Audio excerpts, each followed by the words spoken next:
오늘은 교과서 98조 에너지 D 이론과 물질의 전기 전도성에 대해서 수업을 하도록 하겠습니다.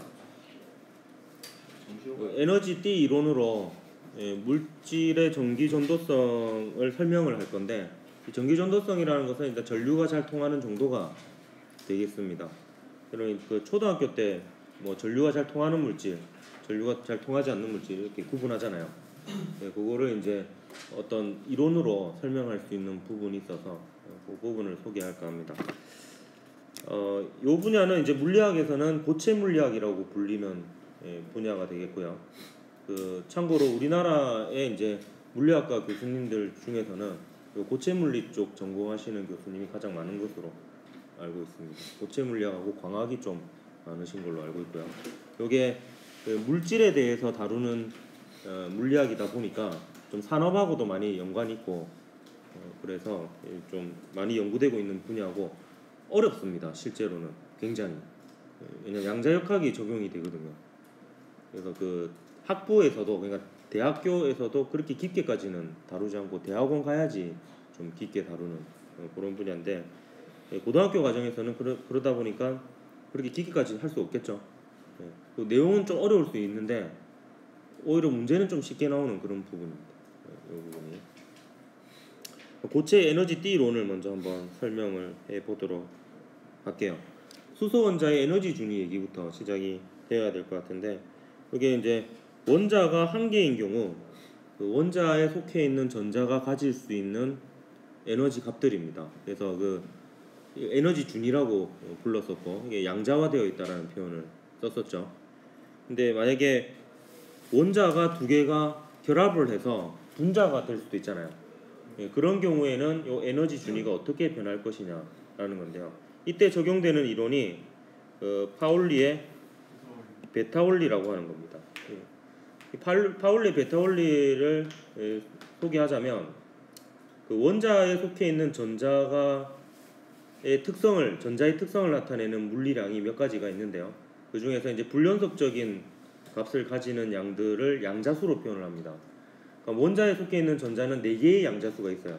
그러니까 어떤 특징을 나타내는 숫자라고 보면 되겠습니다. 그 값들은 항상 불연속적인 값을 가지게 되고요. 그 4가지 중에서 여러분이 한 가지를 배운 거예요. 에너지의 크기를 나타내는 주양자수 n을 배운 겁니다. 그럼 그 말고도 뭐 다른 양자수가 3개 있어요. 그 중에 하나는 나중에 또 스핀 양자수라고 배우게 될 거예요. 물질에 자성할 때.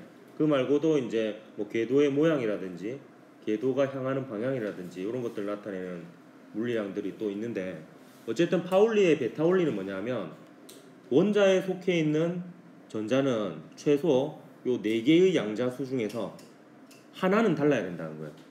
그러니까 모든 값이 같은 전자는 2개가 존재할 수가 없습니다. 그래서 원자 2개가 결합을 하게 되면요, 전자의 개수도 2배가 되잖아요.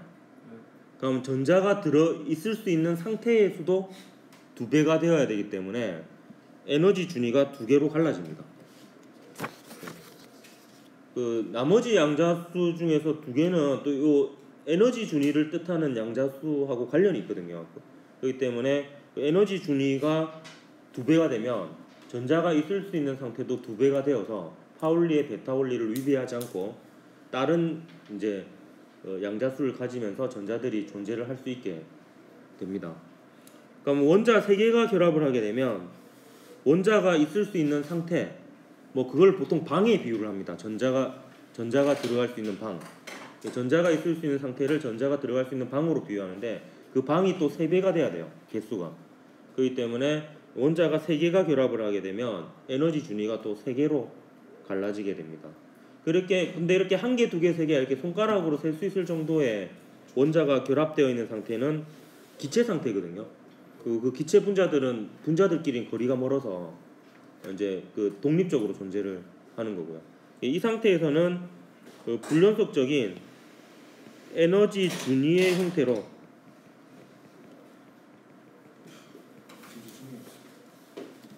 오늘 거 에너지 준위 형태로 전자가 가질 수 있는 에너지 상태가 결정이 됩니다. 근데 문제는 이제 고체의 경우는 좀 달라집니다. 기체는 기체 분자들이 다 독립적으로 존재를 합니다. 근데 고체는 원자들이 아주 좁은 공간에 모여 있죠. 그렇기 때문에 한 개, 두 개, 세 개의 원자가 서로 영향을 주는 게 아니라 10의 수십 승 개의 원자가 서로 영향을 주는 시스템이 됩니다. 그러니까 전자가 어느 한 원자 혹은 두 개의 원자 혹은 세 개의 원자에게 속해 있는 게 아니라 10의 수십 승 개의 원자에게 속해 있는 게 되는 거죠. 그게 한 10의 18승, 10의 19승, 10의 20승 정도 됩니다. 10의 23승이 아보가드로 수거든요. 그러니까 아보가드로 수에 가까운 숫자만큼 많은 원자들이 서로 영향을 주는 시스템입니다. 그렇기 때문에 에너지 준위가 한 개, 두 개, 세 개의 수준이 아니라 10의 20승계로 갈라집니다. 그러니까 이게 여기 그래프거든요. 에너지의 크기를 나타내는. 그러니까 이 좁은 에너지 영역 안에 그 전자가 가질 수 있는 에너지의 개수가 10의 20승계가 있다고요. 10의 19승계, 10의 20승계가 있습니다. 그러니까 여기에 이 선이 10의 20승계 있다고 생각을 해보십시오. 그러면 아주 촘촘하겠죠. 아주 촘촘하기 때문에 거의 연속적으로 보입니다. 요 사이는. 요 모양이 띠처럼 보인다라고 해서 이거는 에너지 준이라고 부르지 않고 요 덩어리 자체는 에너지 띠라고 불러요. 그러니까 에너지 띠는 에너지 준위들의 집합인 거죠. 10의 수십 승계의 에너지 준위들의 집합이 에너지 띠가 되는 겁니다. 근데 에너지 띠들 자체는 또 불연속적입니다. 이게 띄엄띄엄하죠. 그래서 고체의 경우에는 이제 에너지 준위 수십 개가 이게 연달아 있는 에너지 띠의 형태로 전자가 가질 수 있는 에너지 상태가 결정이 됩니다. 그 에너지 띠 내부의 에너지 준위 간격은 매우 미세하고요. 엄밀히 얘기하면 미세하긴 하지만 불연속적입니다. 하지만 이제 그 차이가 매우 작기 때문에 연속적으로 보입니다. 그 에너지 띠 내부에서는. 근데 에너지 띠들 자체는 또 이렇게 불연속적인 값들을 가지게 됩니다. 그 중에서 전자가 가질 수 있는 에너지 값들은 에너지 띠입니다. 근데 여기 보면 전자가 가질 수 없는 에너지 값들의 영역이 있죠. 요런 영역. 요런 영역을 요런 영역들을 합쳐서 금지띠라고 합니다.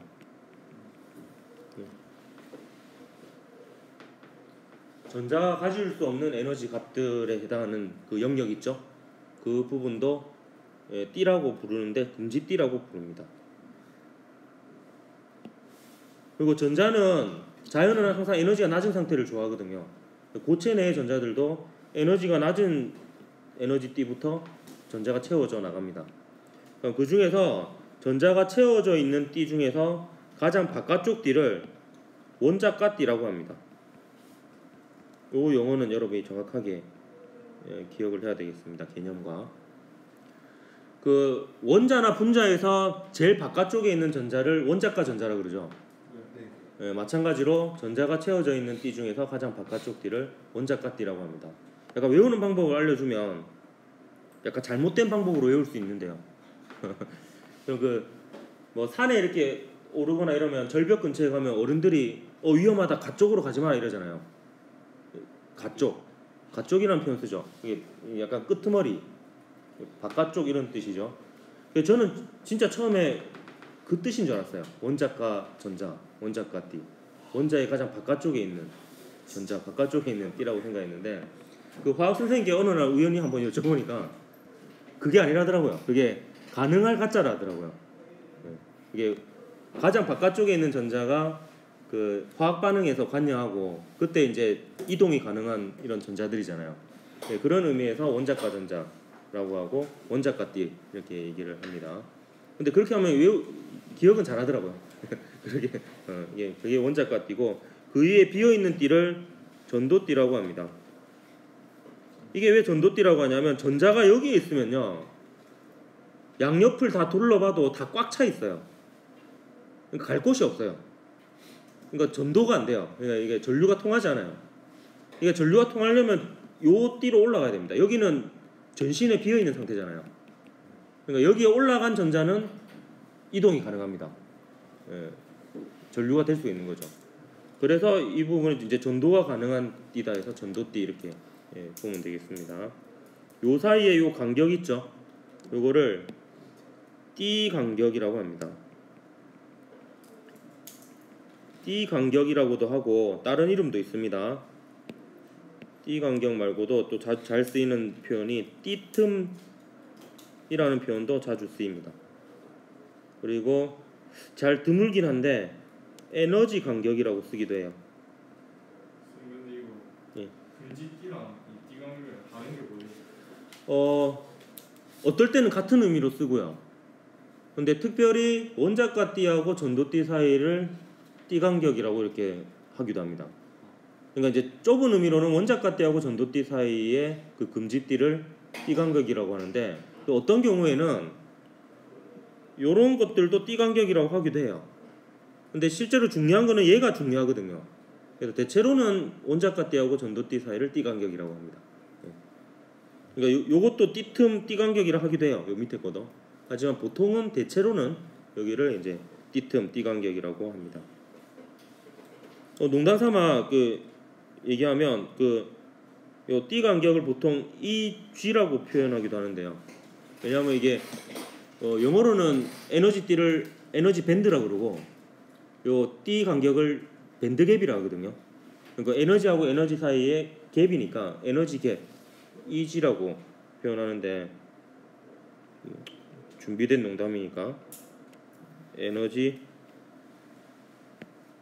간격 그래서 이제 EG 이렇게 띠 간격 에너지 간격 요게 사실 중요합니다. 띠틈이 띠 간격이 띠 간격으로 물질의 전기 전도성을 설명을 해요.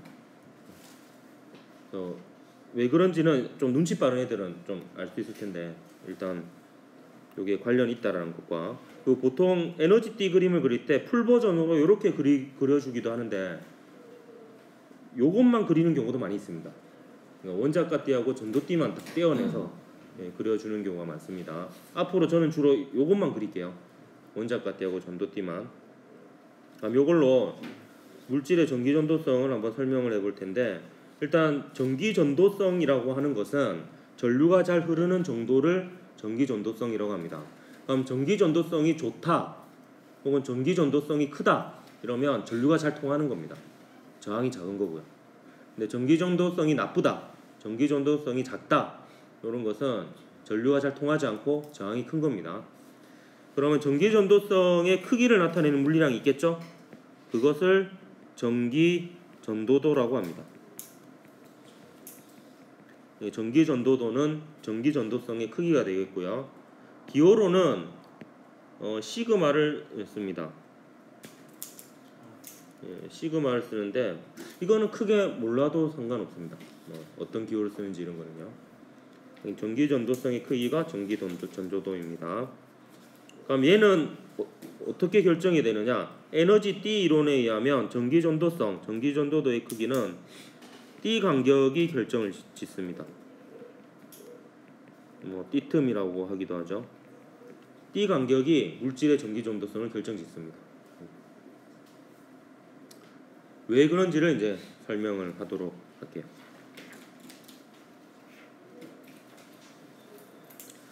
자, 이거는 OK가 아니고 0켈빈입니다. 0켈빈. 절대온도 0도. 절대온도 0도에서는 원작과 띠에 전자가 꽉 채워져 있고 전도띠에는 전자가 없어요. 그러니까 이제 원작과 띠에 있는 전자가 에너지를 얻어야 전도띠로 갈 수 있는데 절대온도 0켈빈이면 열 에너지가 하나도 없는 거거든요. 그러니까 여기에 외부에서 전기 에너지를 가해주지 않는 이상 모든 전자는 원작과 띠에 있습니다. 그 전자가 채워져 있는 에너지 띠를 시커멓게 보통 표시를 하거든요. 비어있는 걸 허옇게 표시를 하고요. 근데 여기에 열 에너지를 가하거나 전기 에너지를 가하게 되면 근데 열 에너지를 굳이 가하지 않아도 돼요. 그럼 상온이요. 절대 온도로 치면 대략 300켈빈 정도 됩니다. 290에서 300켈빈 정도 돼요. 그럼 0켈빈에 비하면 굉장히 열이 많은 거예요. 열 에너지가. 우주의 평균 온도가 한 뭐 3켈빈, 4켈빈 이 정도거든요. 근데 지구는 평균 온도가 290 몇 켈빈 이 정도 돼요. 그러니까 지구는 우주 전체적으로 봤을 때는 핫플레이스입니다. 굉장히 뜨거운 곳이에요. 전체적으로요. 그러니까 상온 정도도 제법 열 에너지가 많이 있습니다. 원자가띠에 있던 전자 중 일부가 열 에너지를 얻어서 전도띠로 전이를 할 수가 있는 거예요. 그렇죠? 그러면 요 원자가띠에서 전도띠로 전이한 전자를 까만색 점으로 표시해 놓은 겁니다. 요게 이제 전자가 되겠고요. 근데 상대적으로 요 전자가 빠져나가서 비어 있는 상태 있죠? 요 부분을 뭐라 그러냐면 양공이라고 합니다.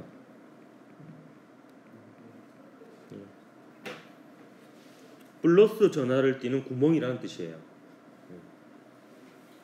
이걸 왜 양공이라고 하는지 이제 설명을 할 텐데, 일단 이 상태가 되면 전류가 통합니다.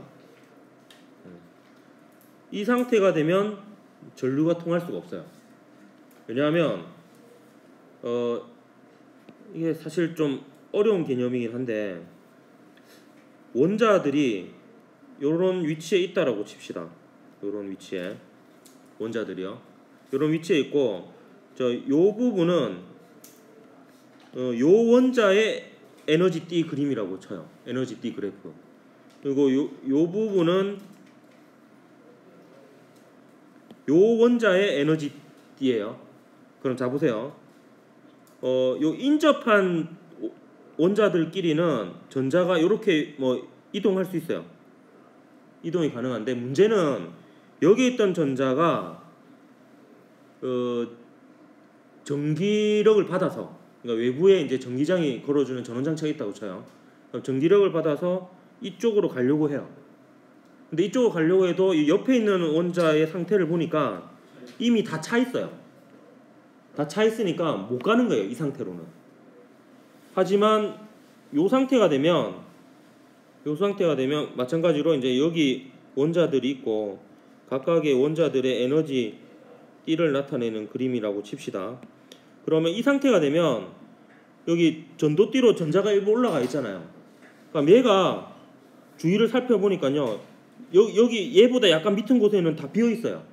그러니까 전기력을 이쪽으로 받으면 이 상태로 갈 수 있는 거예요. 이 상태로 이동이 자유로운, 여기 주변에 비어 있는 상태가 전신이 있잖아요. 네, 그러니까 이 상태가 되면 이 전자는 전하를 운반할 수 있게 됩니다. 자기가 전하를 띈 상태니까 자기가 움직이면 전하를 운반하게 되는 거죠. 마찬가지로 얘는 어떻게 되느냐, 자 보십시오. 얘는 이렇게 되는 거예요. 만약에 여기 있던 전자가요, 전기력을 받아서 여기로 이동을 할 수가 있어요. 그럼 이 부분은 차지겠죠? 채워지겠죠? 채워지는데 이 부분은 비게 되는 거죠. 그럼 결과적으로 보면 전자가 이렇게 이동했다라고 봐도 되지만, 동그란 구멍이 비어있는 상태가 여기로 이동했다고 볼 수도 있어요.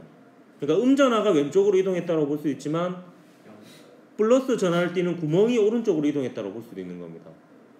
F는 Q이니까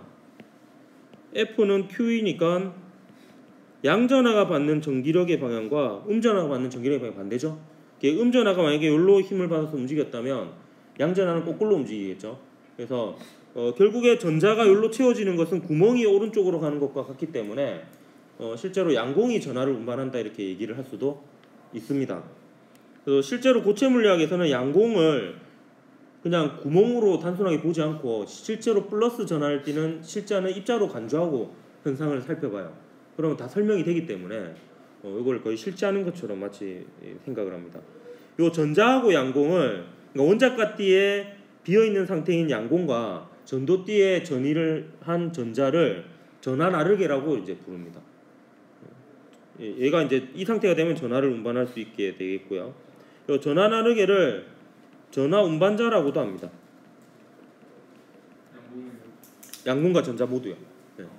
네. 양건과 전자 모두 전하 나르게고요. 이걸 또 전하 운반자라고 하기도 합니다. 우리 교과서는 전하 나르게라는 표현을 쓰고 있습니다.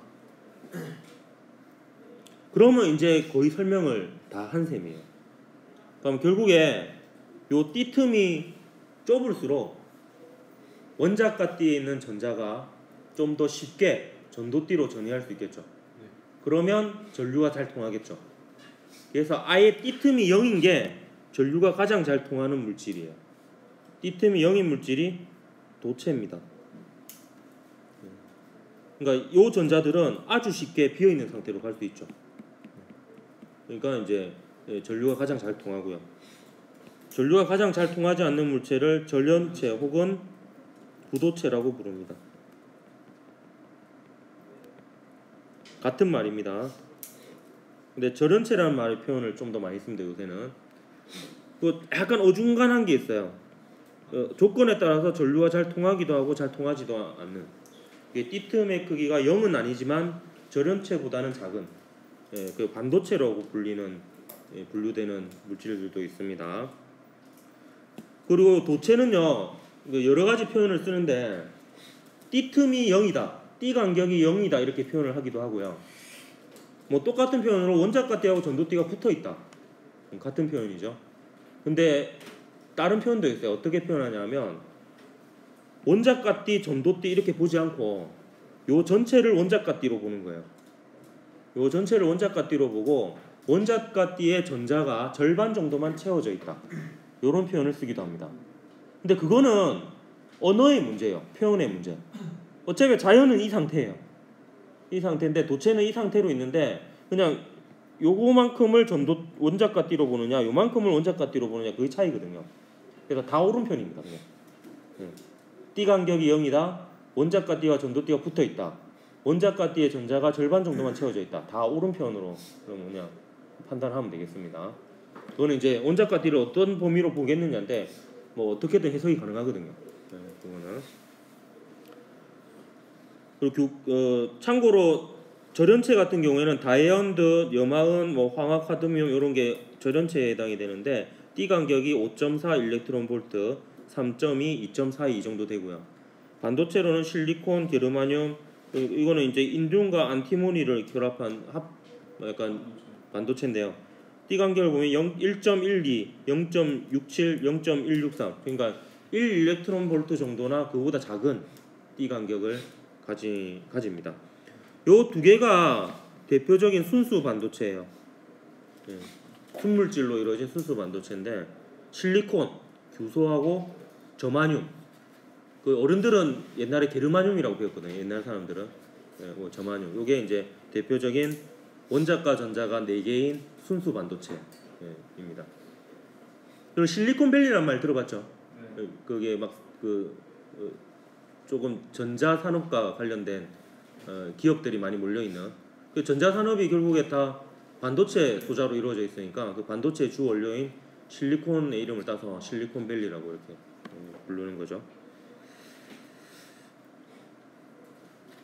그럼 거진 다 했는데 여러 가지 물질의 전기 전도성을 비교하는 실험을 물리실험 동아리에서 해서 그거를 한번 소개하도록 할게요. 이건 뭐 간단한 실험인데요. 멀티테스터라고 그 전압과 전류와 저항을 측정할 수 있는 측정 기기가 있어요. 여기에 이제 모드를 그 스위치를 여기 약간 그 스피커 모양 있는 부분이 있거든요. 여기에다가 이렇게 놓게 되면 이제 전류가 통하는지 안 통하는지 통정 검사를 할 수 있는 모드가 됩니다. 그럼 이 상태에서 이제 요 도선을 연결해 가지고 그 물질에 대보면요, 전류가 통하면 삐 소리가 나면서 여기에 저항값이 표시가 돼요. 근데 이제 전류가 통하지 않으면 소리가 안 나고 그냥 요 상태로 그대로 있게 됩니다. 그러니까 어느 정도 저항까지 전류가 통하는지 제가 한번 테스트를 해봤어요. 이걸 이제 이 상태로 해서 우선 1호 저항이 1옴인 곳에 갖다 대봤어요. 그러니까 이제 전류가 통하는 것으로 삐 소리 나죠.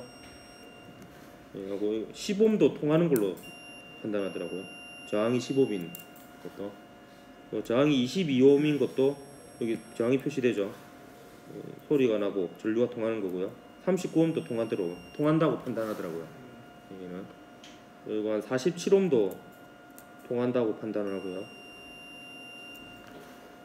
그다음에 75옴부터는 소리가 안 나더라고요. 그러니까 47옴하고 75옴 사이가 약간 이제 요 멀티 테스트의 경우에는 전류가 통하냐 안 통하냐로 이제 구분을 짓는 것 같습니다. 근데 대부분 도체는 거의 0에 가깝게 나와요. 저항이.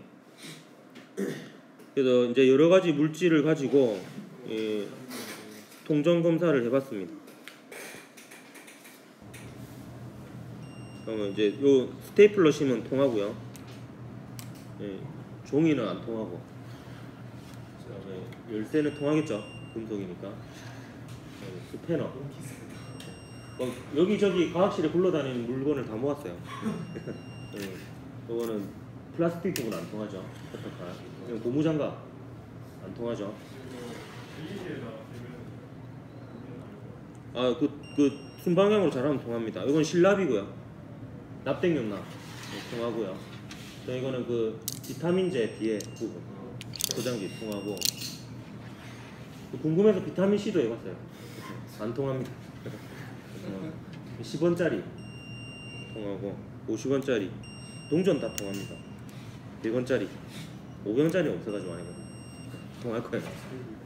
그다음에 샤프심도 대표적인 도체입니다. 금속은 아니지만 전류가 통합니다. 흑연이거든요. 그다음에 클립하고 요 나사도 통하고요. 연필심, 샤프심 다 통합니다. 도체입니다. 도체. 띠틈이 0이에요. 그러니까 요거는 알루미늄 캔인데 안 통하는 것 같은데 꼭 누르면 통해요. 이게 뭔가 코팅이 돼 있나 봐. 그다음에 이거는 그 나무젓가락 안 통하고 유리막대, 그리고 빨대 안 통합니다. 뭐 나머지는 상식 수준에서 여러분 알고 있는 거랑 결과 같죠? 그 구리 관이거든요. 잘 통하죠. 이거 플라스틱 관 안 통하고. 이거는 알루미늄 관 통합니다. 나 알루미늄 호일 이불로 멀리 해봤어요. 멀리 해도 통하는 걸 알 수 있습니다. 오래돼가지고 색이 바랬네. 근데 마지막으로 네오디뮴 자석 해봤어요. 네오디뮴 자석. 이것도 금속으로 되어 있거든요. 도체입니다. 이거는 네오디뮴 자석 사이에 이제 끼우는 거고. 네오디뮴 자석요. 일반 자석하고 달라요. 좀 센 자석이에요.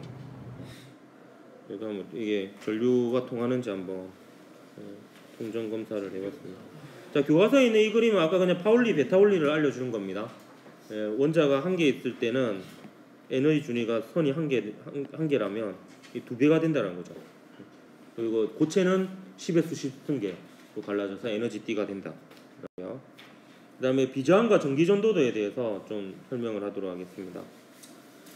자, 이 부분은 제가 굳이 시험에 안 나온다는 얘기를 안 하고 시험에 날 수도 있다라는 거를 얘기를 미리 하고요. 좀 추가적인 설명이긴 하지만 근데 좀 알아야 될 것 같아가지고 일단 이런 겁니다. 여러분, 저항이라고 하는 거는요, 물질의 같은 재질의 물질이라도 모양이나 크기, 길이 뭐 이런 거에 따라서 달라질 수 있습니다. 그럼 상식적으로 생각해 보면 돼요. 요 단면적이 커지면 저항이 커질까요, 작아질까요? 전류가 잘 통할까, 잘 통하지 않을까? 작아지면 예, 저항이 작아집니다. 잘 통합니다. 왜냐하면 갈 수 있는 통로가 많아지잖아요. 도로가 넓어진 거라고 보면 돼요. 근데 길이가 길어지면 저항이 커질까요, 작아질까요? 커집니다. 왜냐하면 헤쳐나가야 할 곳이 많잖아요. 멀리까지 가야 되잖아요. 그러니까 이 단면적이 커지면 저항이 작아지고 전기전도도는 커집니다. 저항이랑 전기전도도랑 반대입니다. 길이가 길어지면 저항이 커지고 전기전도도는 작아집니다. 그러니까 단면적이 클수록 길이가 짧을수록 전류가 잘 통한다는 거죠. 이때 비저항은 뭐냐 하면 단면적이 1제곱미터이고 길이가 1m인 덩어리의 저항이 비저항입니다. 그래서 식을 보면 요 R이 저항이거든요. 저항은 일단 단면적에 반비례하고 길이에 비례합니다. 길이가 클수록 저항이 크고 단면적이 클수록 저항이 작아요. 이 앞에 붙는 비례상수가 비저항이에요. 그러니까 여기에 1, 여기에 1 집어넣으면 저항하고 비저항이 같죠. 그러니까 똑같은 형태, 똑같은 크기를 가지고 비교해야지 그 물질의 특성이 될 수 있잖아요. 그러니까 비저항은 물질의 특성이 됩니다. 예. 그러니까 이제 똑같은 원통형이면서 단면적이 1제곱미터고 길이가 1m인 걸 가지고 비교를 해야지. 그러니까 똑같은 모양과 똑같은 크기로 비교해야지. 아, 이 물질 A가 물질 B보다 전류가 잘 통하네 안 통하네 이걸 비교할 수 있는 거잖아요. 예. 그렇기 때문에 요 식을 보면 결국에 1제곱미터 1m일 때의 저항이 비저항이다라는 것을 알 수 있습니다. 요 비례상수가 비저항이에요. 그러니까 똑같은 면적 똑같은 길이라도 비저항이 크면 저항이 큰 거잖아. 그래서 비저항으로 물질의 전기 전도성을 비교하기도 하고 비저항의 역수가 전기 전도도예요. 그러니까 전기 전도도하고 비저항은 반대죠. 예, 거의 약간 상반되는 개념이죠. 반대라기보다는. 예. 그래서 전류가 잘 통한다. 그러니까 띠틈이 작은 경우죠. 띠 간격이 작은 경우는 비저항이 작고 전기 전도도가 큰 거예요. 예. 그러니까 띠틈이 클수록 띠 간격이 클수록 비저항이 크고 전기 전도도는 작은 거다. 이렇게 볼 수가 있습니다. 참고로 단위는 몰라도 되는데 요게 미터고 요게 미터의 제곱이죠. 예, 그러면 양변에 미터를 곱하면 비저항의 단위가 되죠.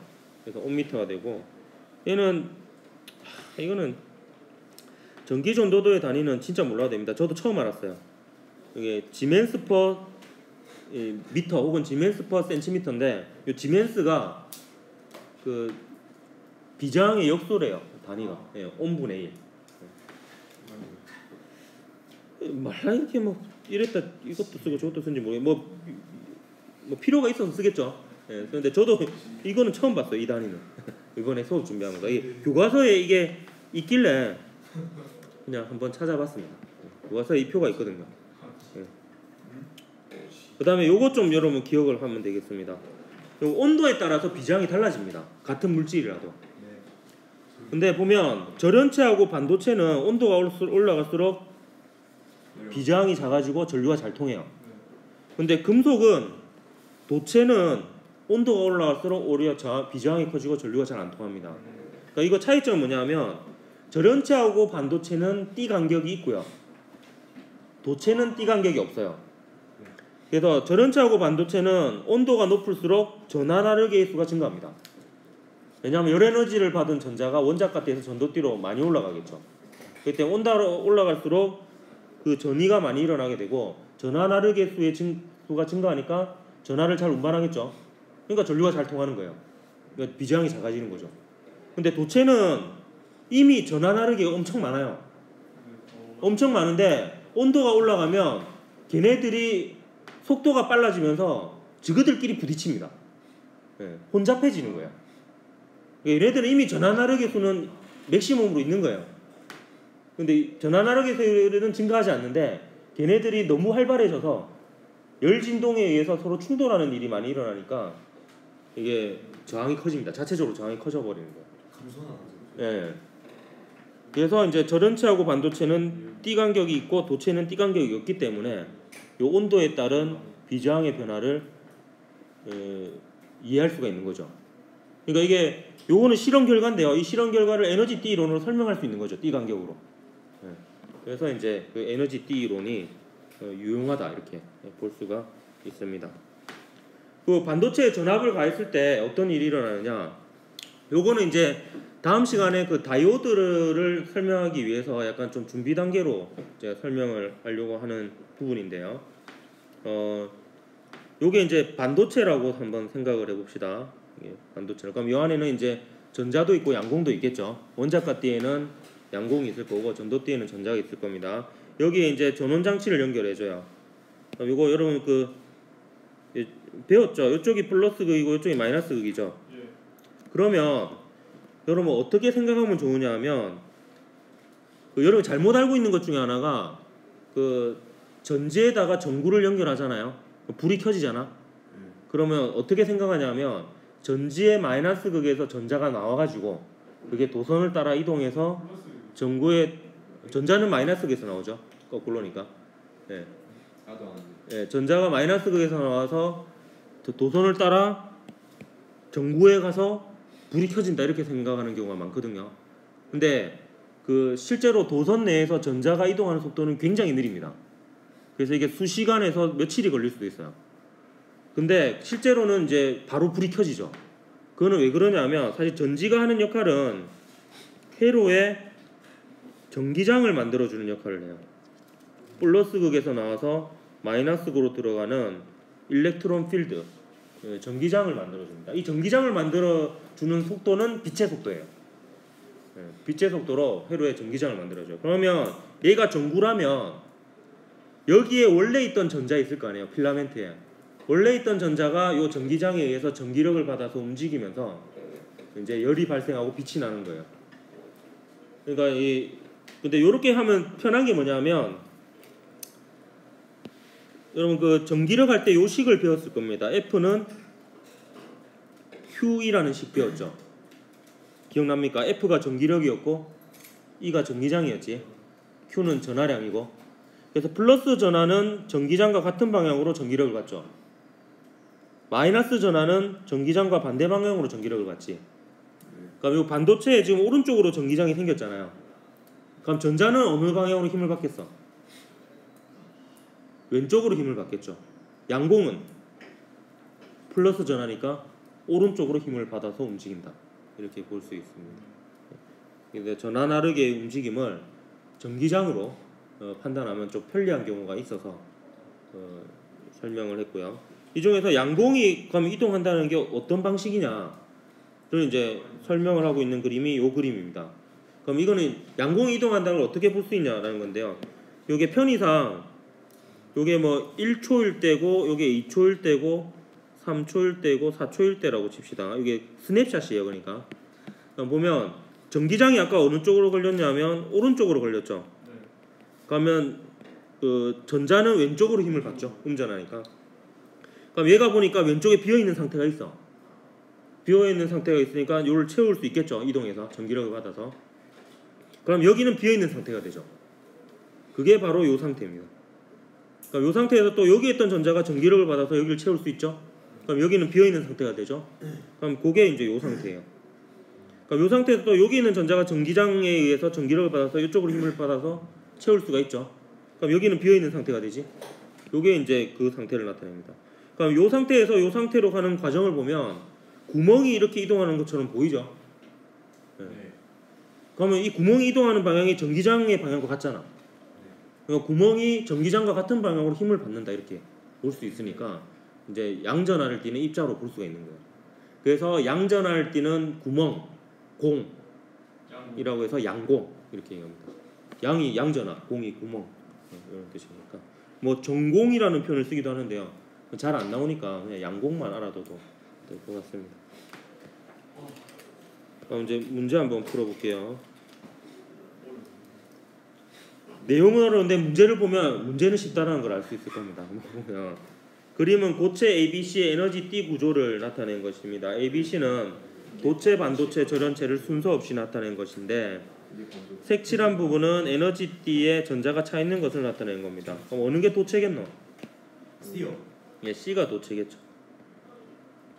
그럼 A는 전련체 혹은 부도체가 되겠고 B는 자동으로 반도체가 되겠습니다. 자, 그럼 기억 볼까요? A는 전련체이다, 맞죠? 네. 그다음에 상온도 제법 높은 온도입니다. 예, 상온에서 그러면 어느 정도는 원자가 띠에는 전자가 전도띠로 전해할 수 있겠죠. 근데 그게 띠 간격에 따라서 그 정도가 다를 겁니다. 그럼 그거에 의해서 전기 전도성이 결정이 될 거고요.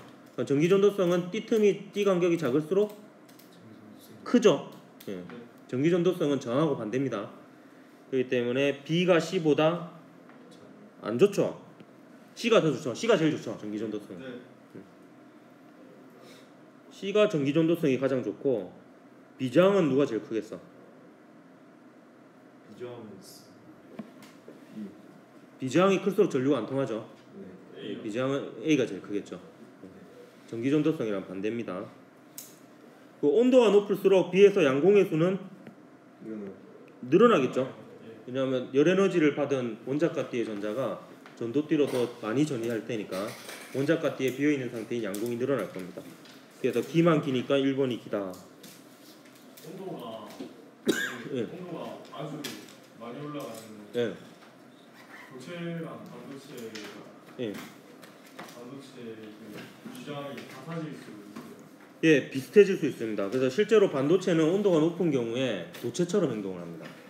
그래서 반쯤은 도체다 해서 반도체 이렇게 얘기를 하기도 하죠. 수고했습니다. 네, 수고했습니다. 다음 시간에 또 반도체를 이용해서 만든 반도체 소자인 다이오드, LED, 광다이오드에 대해서 얘기하도록 하겠습니다. 수고했습니다.